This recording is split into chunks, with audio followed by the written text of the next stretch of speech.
정도윤. 전학 온 첫날부터 타깃이 됐다. 작고 조용했고 말이 없었다. 눈은 항상 바닥을 향했고 웃음은 없었다. 딱 괴롭히기 좋은 타입이었다. 그를 지목한 건 반의 중심이자 일진 무리의 리더 오지훈이었다. 야, 너 도시락 뭐냐? 개밥이냐? 도윤의 도시락은 매일 공개 처형을 당했다. 반찬은 쏟아지고 밥 위에는 신발이 찍혔다. 한 번은 운동화 밑창으로 밥을 지식인 다음 이제 먹어. 너 수준엔 딱이잖아. 아이들은 웃었고 도윤은 말이 없었다. 운동장 한가운데 체육복 차림으로 서 있는 아이. 차가운 바람 속에서 벌벌 떨던 도윤을 향해 누군가가 담뱃불을 들이댔다. 안 뜨거워? 사람 맞아? 손등이 있고 피부가 벗겨졌다.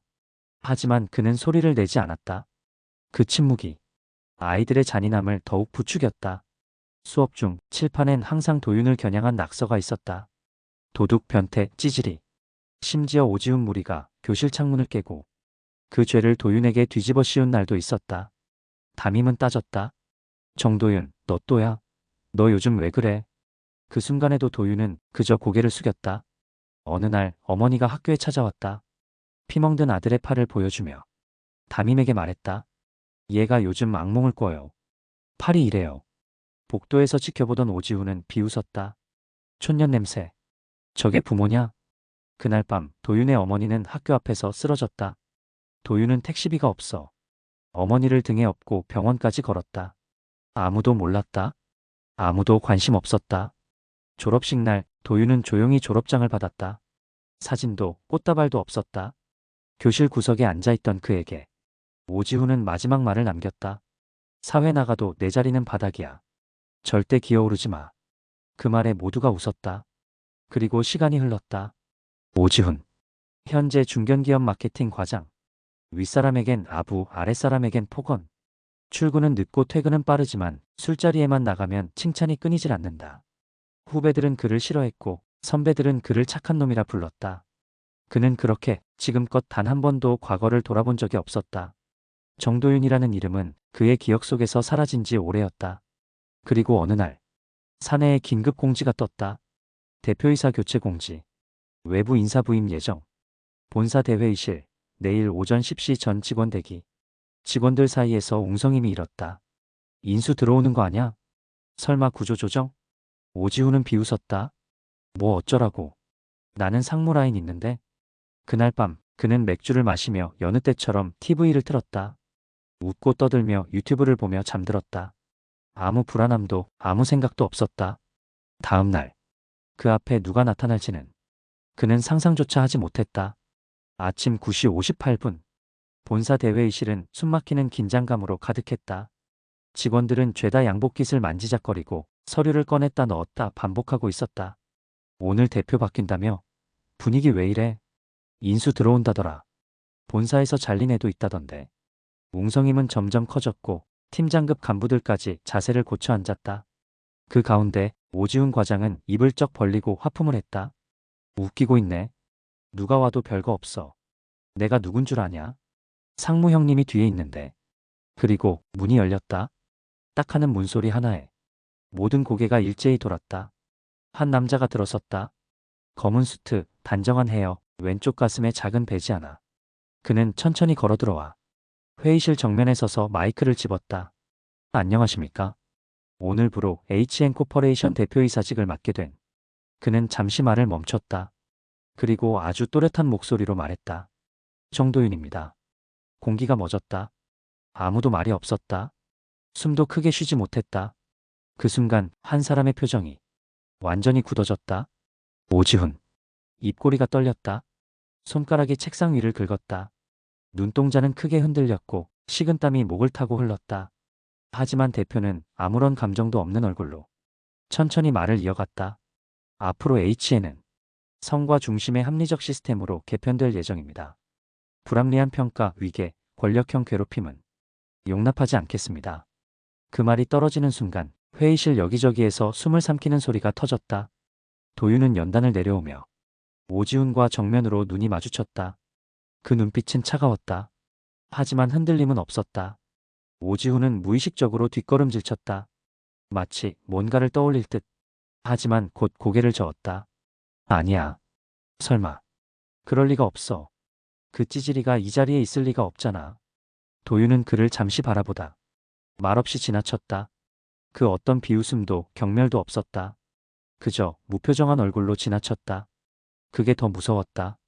그날 오후 회사 이메일로 한 통의 메일이 전사에 전송되었다. 공지. 마케팅부 오지훈 과장. 금일부터 본사 대표 직속 TF로 임시 배치. 업무 내용은 추후 공지 예정. 오지훈은 일어나 회의실 밖으로 나왔다. 숨이 가빴다. 입술이 바짝바짝 말랐다. 쟤 진짜 정도윤 맞는 거야? 그는 그제야 20년 전 그 이름을 다시 입 밖에 냈다. 그러나 너무 늦었다. 도윤은 이미 그를 완전히 기억하고 있었고 지훈은 이제야 도윤이 기억이 났다. 다음 날 아침 전체 부서의 대표이사 명의의 공지가 떴다. 신규 프로젝트팀 발족 안내. 프로젝트명 INSIGHT 리브랜딩. 담당 부서 마케팅팀. 프로젝트 매니저 오지훈 과장. 기간 4주.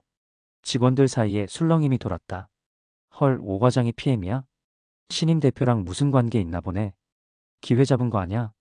지훈은 입꼬리를 올리며 비죽 웃었다. 뭐야, 쟤 나 기억 못하나? 다행이네. 뭐 이 일은 식은 죽 먹기지. 하지만 그는 몰랐다. 그건 기회가 아니라 테스트였다. 도윤은 아무 말도 하지 않았다. 회의에서도 복도에서도 그를 부르지 않았다. 단지 매주 월요일 10시 결과물만 직접 대표실에 보고하라는 지시만 내렸다. 지훈은 시큰둥했다. 대충 넘기면 되겠지. 이딴 거 내가 PT 안 해봤냐? 그리고 첫 번째 주 그는 예전 쓰던 PPT 템플릿에 5년 전 자료를 붙여 넣어 제출했다.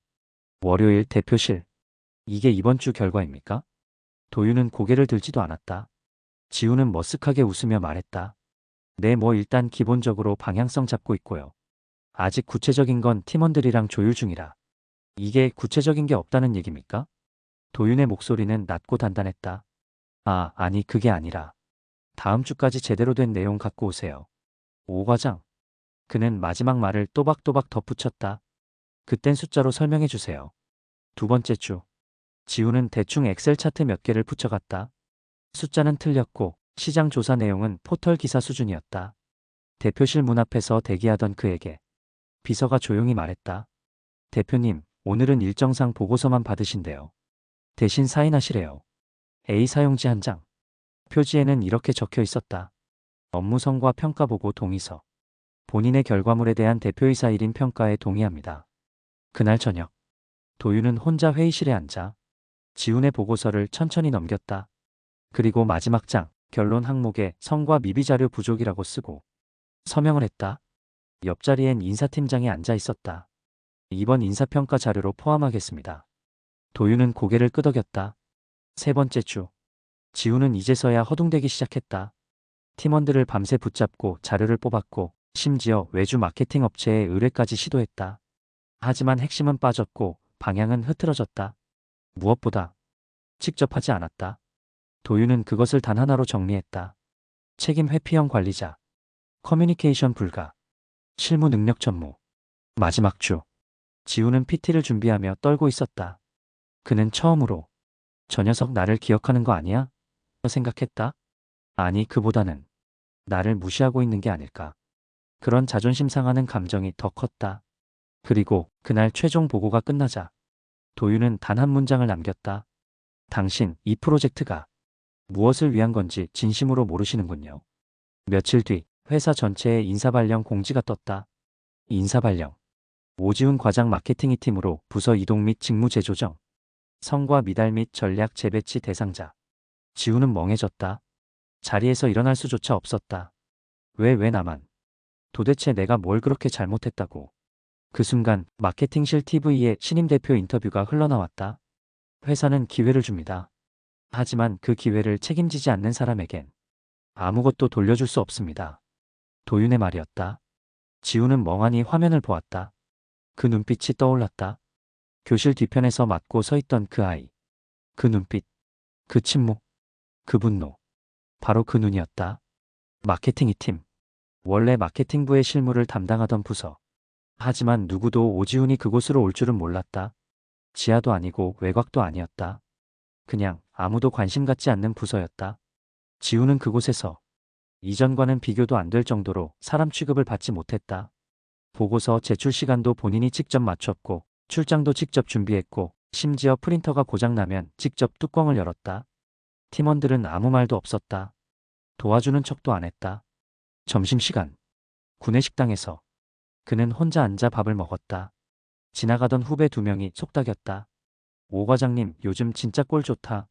근데 무섭다. 대표가 진짜 저 사람만 쳐다보지도 않더라.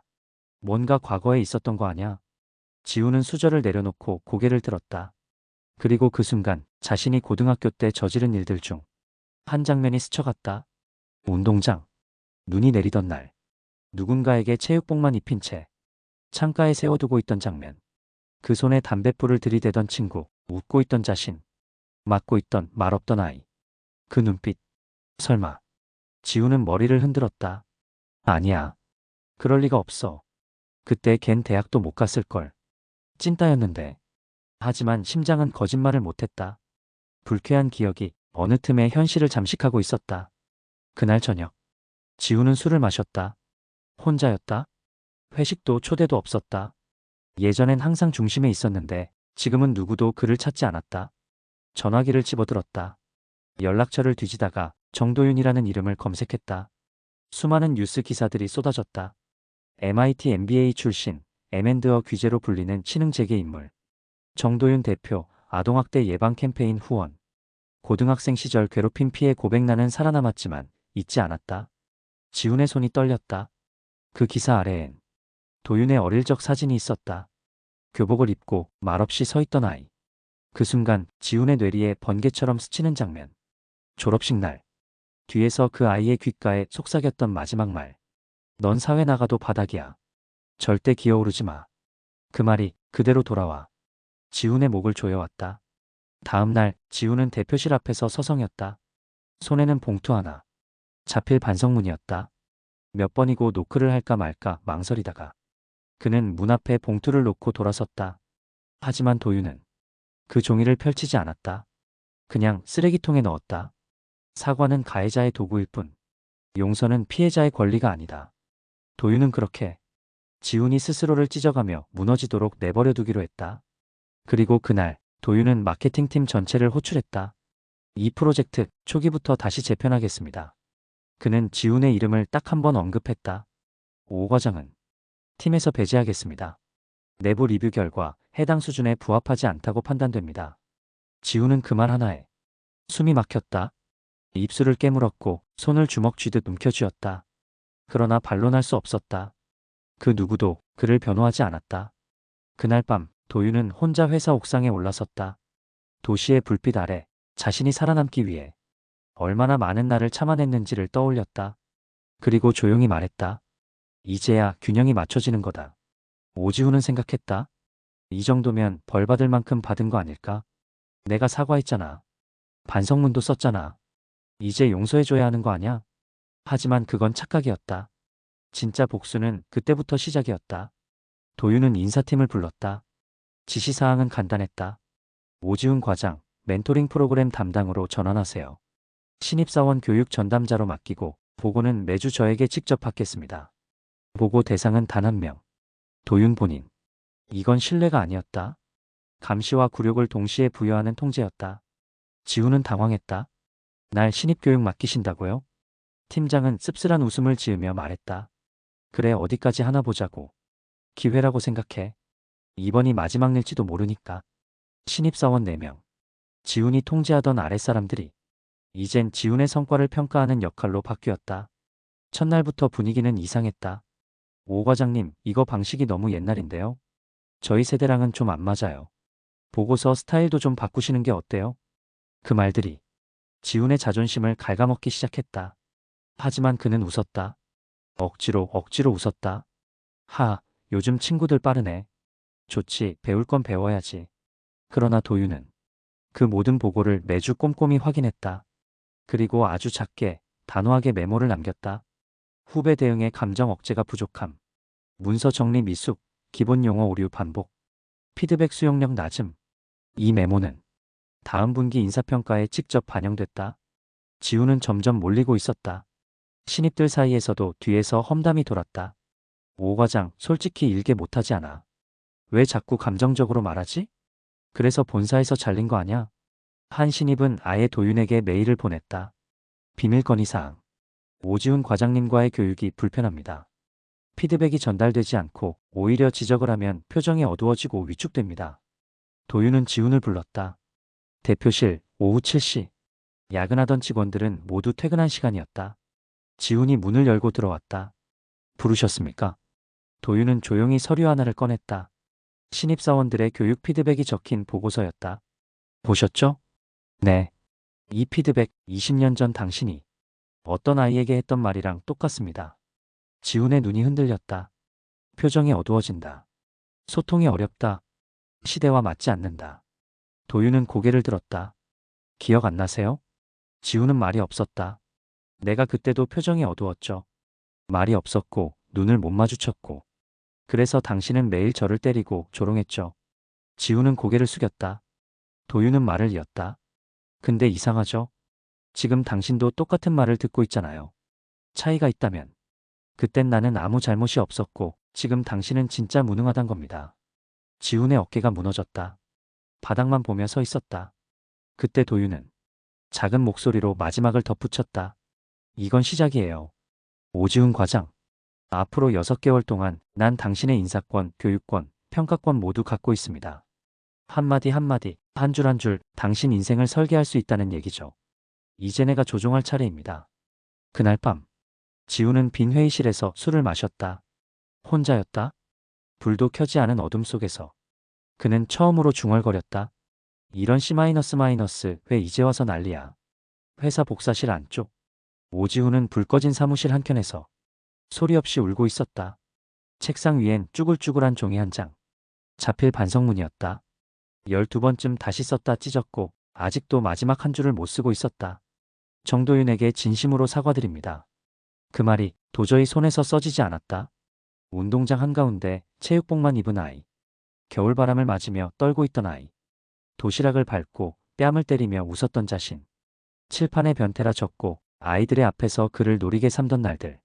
그 모든 기억이 조각조각 피처럼 떠올랐다. 그리고 그는 이제야 깨달았다. 자신은 그 아이의 시간을 죽였다는 것을. 상처를 남긴 게 아니라 한 사람의 세계를 무너뜨렸다는 것을. 하지만 그걸 깨달았을 땐 이미 너무 늦었다. 지훈은 엘리베이터 앞에서 동기였던 김대리와 마주쳤다. 대리는 눈도 마주치지 않고 말했다. 형아, 아니. 이젠 그냥 그만두는 게 낫지 않겠어? 그리고는 그대로 사라졌다. 그 밤 지훈은 대표실 문 앞에 다시 섰다. 이번엔 아무 말 없이 작은 USB 하나만 놓았다. 그 안엔 그가 직접 만든 사과 영상이 담겨 있었다. 고개를 숙이고 떨리는 목소리로 말했다. 도윤아, 나 진짜 그땐 그냥 다 장난인 줄 알았어. 근데 너한텐 지옥이었구나. 지금 내가 그 지옥을 살고 있어. 다음 날 도윤은 USB를 열었다. 조용히 영상을 재생했고 그의 표정은 처음부터 끝까지 변하지 않았다. 그리고 영상이 끝난 직후 USB를 닫고 서랍에 넣었다. 그날 오후 지훈은 회의실 호출을 받았다.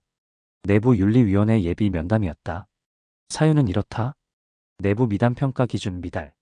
직장 내 괴롭힘. 피해자의 신고로 인한 정밀 조사 진행 중. 지훈은 무릎이 꺾이는 듯 주저앉았다. 누가 피해자 신고를. 그 순간 그가 한 번도 신경 쓰지 않았던 신입 한 명의 얼굴이 스쳐갔다. 말하면 그냥의 외토를 달아 확 그냥. 네, 알겠습니다. 그때 막말했던 자신이 떠올랐다. 지훈은 그제야 진짜 지옥에 도달한 것이다. 과거는 기억하는 순간이 아니라 기억하게 만들어지는 순간부터 징벌이 시작된다. 윤리위원회 예비 면담 이후 사무실 분위기는 싸늘했다. 누구도 지훈에게 말을 걸지 않았다. 웃는 사람도 눈을 마주치는 사람도 없었다. 그는 그 회사 안에서 이미 사람이 아니었다. 메일을 보내도 회신이 없었고 보고를 해도 검토 피드백이 돌아오지 않았다. 회의 때 지훈이 발언하면 누군가가 슬쩍 한숨을 쉬었고 몇 명은 노골적으로 시계를 봤다. 그는 눈치챘다. 자신이 이제 존재하지 않는 사람처럼 취급받고 있다는 걸. 도윤은 아무 말도 하지 않았다. 그저 조용히 지훈이 사회적 죽음에 이르는 과정을 조율하듯 지켜보고 있었다. 가끔은 눈도 마주치지 않았다. 그건 무시가 아니었다. 관심조차 줄 가치가 없는 존재로 만드는 방식이었다. 주간회의. 지우는 회의실 끝 구석에 앉아 있었다. 손에는 자료 한 장. 그가 직접 만든 제안서였다. 발표 순서가 오길 기다리며 조심스럽게 손을 들었다. 저 이번 마케팅 플랜 제안이 있는데요. 오 과장님, 그 안건은 논의에서 제외됐습니다. 차가운 말투. 그리고 정적? 지우는 순간 얼어붙었고 모두가 그를 바라보지도 않고 넘어갔다. 그가 앉아있던 자리는 존재 자체가 없는 듯 처리되었다. 그날 오후 회의실에서 나온 도윤은 비서에게 지시를 남겼다. 오지훈 과장, 다음 달부터 자리 이동. 비상배치 구역에 있는 공용석으로 보내주세요. 명확한 개인 좌석은 당분간 보류입니다. 지우는 어느 날 아침 자신의 자리에 다른 사원이 앉아있는 걸 봤다. 저 여긴 제 자리인데. 신입이 어색하게 웃으며 말했다. 팀장님이 여기 쓰라고 하셨어요. 지우는 돌아보았지만 그를 배려해줄 사람은 아무도 없었다. 그는 결국 복사기 옆 책상 한 칸을 빌려 서류 박스를 올려놓고 앉았다. 누군가 쓰다 버린 의자. 한쪽 팔걸이는 부러져 있었다. 점심시간. 지우는 카페에 갔다. 카드를 내려놓자 점원이 조용히 말했다. 결제 안 되시네요. 지갑을 뒤졌다. 계좌이체도 안 됐다. 급여가 밀린 게 아니었다. 그는 알았다. 회사에서 성과 인센티브도 식대 지원도 모두 제외됐다는 걸. 그리고 아무도 말해주지 않았다. 퇴근길. 엘리베이터에 타려는데 직원이 문을 닫았다. 죄송해요. 자리 없어서. 하지만 아내는 2명뿐이었다. 집에 돌아와 거울을 봤다. 눈밑은 꺼졌고 피부는 거칠었다. 머리엔 흰머리가 자랐다. 그는 처음으로 자신이 늙고 있다는 걸 느꼈다. 하지만 그것보다 더 무서운 건 누구도 자신을 사람으로 대하지 않고 있다는 사실이었다. 그날 밤 도윤은 회의실에서 늦게까지 남아 있었다. 창밖을 보며 중얼거렸다. 내가 무너뜨린 건 한 아이의 미래였어. 나는 지금 너의 인생을 해체 중이야. 존재 자체를 다시는 누가 기억 못하게. 그리고 다음 날 아침 전사공지 메일이 도착했다. 인사공지. 오지훈 과장 휴직 전환 결정. 사유 건강 이상 및 업무 연계성 미비. 복귀 일정은 미정입니다. 그는 회사를 나서며 한마디도 남기지 않았다. 그리고 그걸 보는 도윤의 얼굴엔 미소도 없었다. 눈물도 없었다. 그저 아주 고요한 만족감만이 남아 있었다. 사무실 구석. 복사기 옆 이름표도 없는 책상. 그곳엔 더 이상 오지훈의 흔적이 없었다. 자리엔 새 인턴이 앉아 있었다. 누군가 물었다. 여기 전에 누가 앉았었지? 몰라. 빈자리였던 것 같은데. 사람들의 기억에서 그의 이름은 지워지고 있었다. 그날 밤 도윤은 혼자 조용히 카페에 앉아 있었다. 창밖을 보며 커피를 마시고 있었다. 그의 맞은편엔 아무도 없었다. 하지만 그는 웃고 있었다. 누군가를 파괴해서 웃는 미소가 아니었다. 자신이 살아남은 사실이 이젠 고통이 아니라 자부심이 된 미소였다. 그리고 어느 순간 그는 조용히 중얼거렸다. 넌 날 지우려 했지. 하지만 결국 내가 널 잊히게 만들었어. 한 칸, 한 줄, 지훈의 이름은 시스템에서도 삭제된다. 그를 기억하는 사람은 더 이상 없다. 그렇게 한 괴물이 사라졌다. 그러나 살아남은 한 사람은 오늘도 살아간다. 자기 자리에서 말없이, 단단하게, 그리고 멀리, 앞으로. 더 많은 반전 사연 함께 지켜봐 주세요. 구독은 다음 이야기를 여는 열쇠입니다.